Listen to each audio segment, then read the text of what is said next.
Radio Veritas Asia Telugu విభాగం శ్రోతలకు స్వాగతం, సుస్వాగతం. ఆగమన కాల మొదటి ఆదివారంతో దైవార్చన క్రమములో నూతన సంవత్సరాన్ని ప్రారంభిస్తూ మనం ఈ ఆగమన కాలంలో క్రీస్తు రాకకై మన సిద్ధపాటును పరీక్షించుకుంటూ, ప్రశ్నించుకుంటూ ఆ సిద్ధపాటులో కావలసిన తగు చర్యలను కొనసాగించుటకు, మన దైనందిన జీవితంలో మన విశ్వాసాన్ని నిండుగా జీవించుటకు దోహదపడినట్లు మనం ప్రయత్నాలు చేస్తుంటాం. ఆగమన కాల ప్రారంభముతోనే ఎంతో వేగవంతముగా వైవిధ్యమైన సిద్ధపాటులు మనం పరిశీలిస్తూ ఆత్మకు సంబంధించిన సిద్ధపాటును గురించి ఆలోచించమని, ప్రార్థించమని తల్లి శ్రీసభ ఈ పఠనాల ద్వారా మనల్ని ఆహ్వానిస్తుంది. ఆగమన కాల మొదటి ఆదివారం రోజున నిరీక్షణ అనే క్రొవ్వొత్తిని మనం వెలిగిస్తూ క్రీస్తు రక్షకుని రాకకై మన హృదయాంతరంగముల నుండి మనం ప్రదర్శించు ఆ సిద్ధపాటును ఏ విధంగా ప్రణాళికాబద్ధంగా నిర్వహిస్తున్నామా లేదా అంటూ ప్రశ్నించుకోవాలి.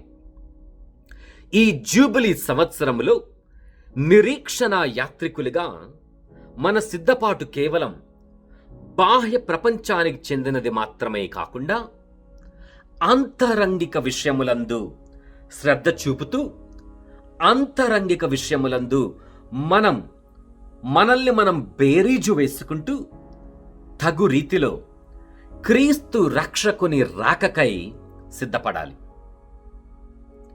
మరి పలు ప్రశ్నలు మనకు ఎదురవ్వచ్చు. మొట్టమొదటిగా, అనుదిన జీవితంలో కొట్టుమిటాడుతూ పలు సమస్యలు మనకు ఎదురవుతూ ఉండగా ఎటువంటి నిరీక్షణను, ఎటువంటి సిద్ధపాటును మనం స్వీకరించగలం, నిండుగా జీవించగలమనేది ప్రశ్న. నేటి సువిశేషములో నోవా సమయములో ఎలాగైతే ప్రజలు ఆ ఓడను ఎక్కి తమ సిద్ధపాటును ప్రదర్శిస్తూ తమల్ని తాము ఎలాగైతే రక్షించుకున్నారో, నోవాను దేవుడు పంపించిన క్రమము, ఆ రీతి, ఆ సమయములో ఆ ప్రజలకు వలసిన పశ్చాత్తాపమును, తగు సిద్ధపాటును ప్రదర్శించింది, దయచేసింది. 21వ శతాబ్దంలో మనం నోవా సమయము కంటే ఎంతో కష్టమైన సమయములలో పలు సమస్యలతో కేవలం శారీరకము కాకుండా పాప సంబంధమును గురించి, మరి ముఖ్యంగా ఎంతో శరవేగంగా అభివృద్ధి చెందుచున్న సాంకేతిక పరిజ్ఞానానికి మనం బానిసలవుతున్నాం. ఎలాగైతే సువిశేషంలో నోవా సమయములో ప్రజలు చూపిన జాగరూకతను మనల్ని కూడా సంసిద్ధులను చేస్తూ ఎల్లవేళలా సిద్ధపాటును ప్రదర్శించమని, జీవించమని కోరుతుందో, మనం ఈరోజు మనం జీవించే జీవితాల ద్వారా, మనం వాడే సాంకేతిక పరిజ్ఞానం ద్వారా ఎటువంటి నిరీక్షను మనం ప్రదర్శిస్తున్నాం, లేక పాప బంధంలో మనం కొట్టుమిట్టాడుతూ పలు